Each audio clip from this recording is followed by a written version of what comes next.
The wicked trick.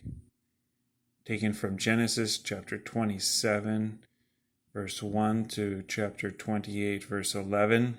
Written by Yvonne, Holloway, McCall, and illustrated by Vaccaro Associates.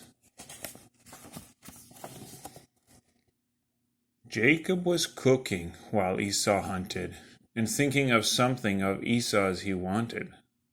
And so he looked up with a gleam in his eye as Esau his brother came staggering by. "I'm starved," said Esau. "I'll die on the spot. Give me some vegetable stew from the pot." "Okay," said Jacob. "We'll make a deal. You give me your birthright. I'll give you a meal." "I promise," said Esau, and swore to the trade.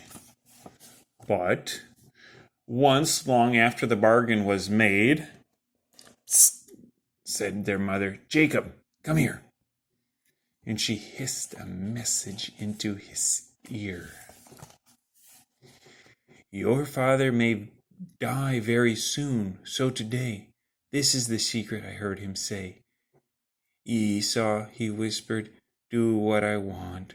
Go to the woods on a venison hunt. Kill a deer to cook for a stew, and after I eat it, here's what I'll do. I want to bless you before I die with a special blessing, and here is why. I'll give it to you, not Jacob your brother, for you are my firstborn and favorite, no other."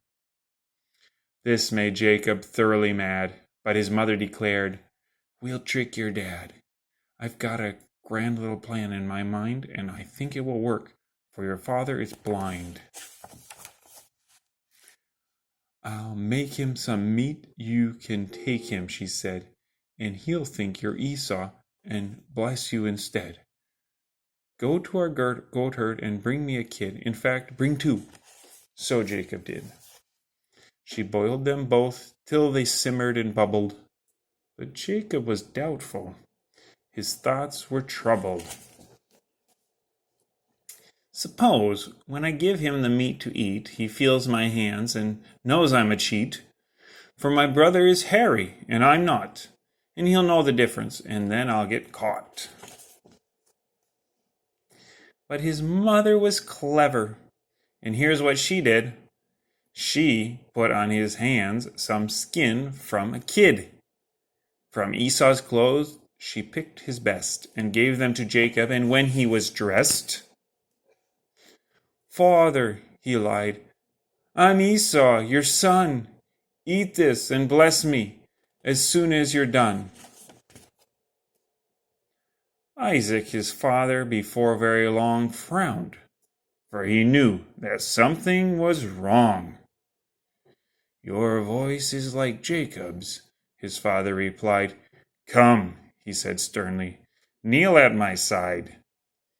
He sniffed, but the scent of a hunter arose, the smell of the fields from Esau's clothes.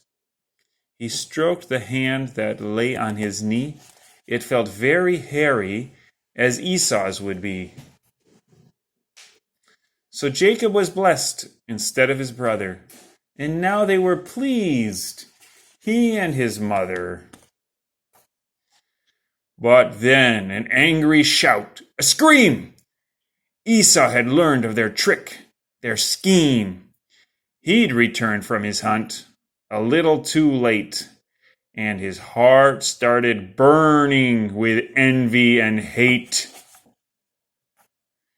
And the news reached Jacob one afternoon that Esau was planning to murder him soon. "Son," cried his mother, "run for your life, and while you're away, you can look for a wife in a distant land. Your uncle, my brother, has two lovely daughters. Choose one or the other."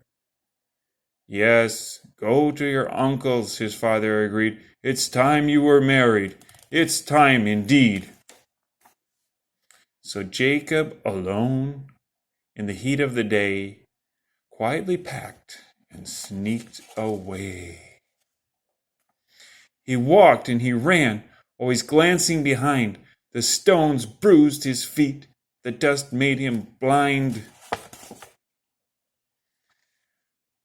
With a prayer that God should pity and keep homesick poor Jacob, he lay down to sleep, with no one to hug and no one to fight, and nothing but stones for pillows at night.